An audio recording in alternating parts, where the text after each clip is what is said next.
Satu waktu ada muktamar ulama di Mesir. Tapi punten, semua orang melihat gelagat pimpinan muktamar ini ada sedikit bahasa, sedikit tata krama yang menunjukkan kalau aku lebih daripada kalian. Itulah kira-kira. Selesai, Syekh Syarawi yang katakan. Dia bilang, ya Syekh, iya, saya ingin bertanya kepada Anda. Anda sebagai pimpinan kami, Anda sebagai ulama kami, Anda pentolan pertama kami. Saya ingin bertanya padamu, ya Syekh, apa yang kau tanyakan? Subhanallah. Saya ingin tanya kepadamu, air yang dipakai menggunakan Rasulullah itu kemana sekarang? Dahsyat pertanyaannya ya. Kan diguyur tuh Rasulullah kan pakai air. Nah air yang jatuhnya tuh kemana sekarang ini? Itu membuat kaget Ra'isul Mu'tamar dengan pertanyaan itu. Tapi dengan gayanya, insya Allah besok akhir daripada pertemuan kita, saya akan jawab pertanyaan ini. Pulang ke rumah, dia buka semua perpustakaan, dia buka semuanya.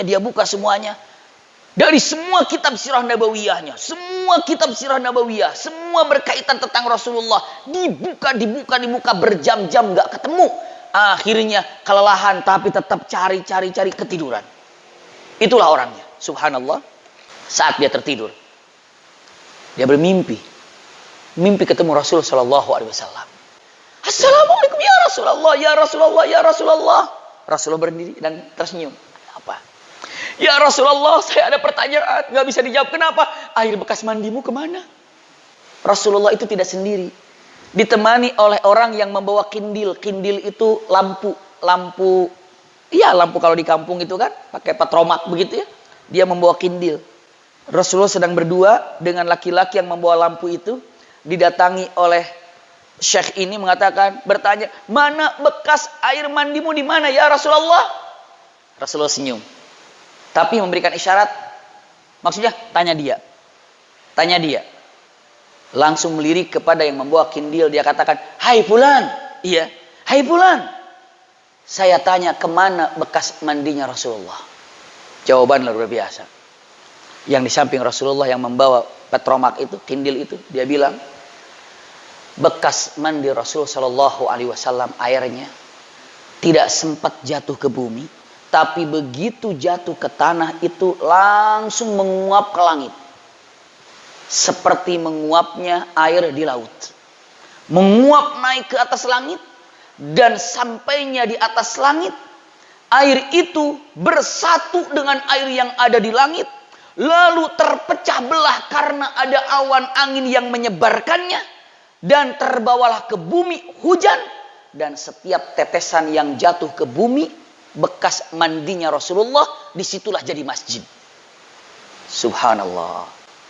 Ini masjid. Ini ada tetesan air mandi bekas Rasul sallallahu alaihi wasallam. Dia bangun, alhamdulillah, ada jawaban. Pagi-pagi kumpul. Saat pagi-pagi berkumpul, semua berbicara tentang muktamar untuk ini. Di akhir Syekh Syarawi ada dan tidak bertanya tentang pertanyaannya yang kemarin ditanyakan.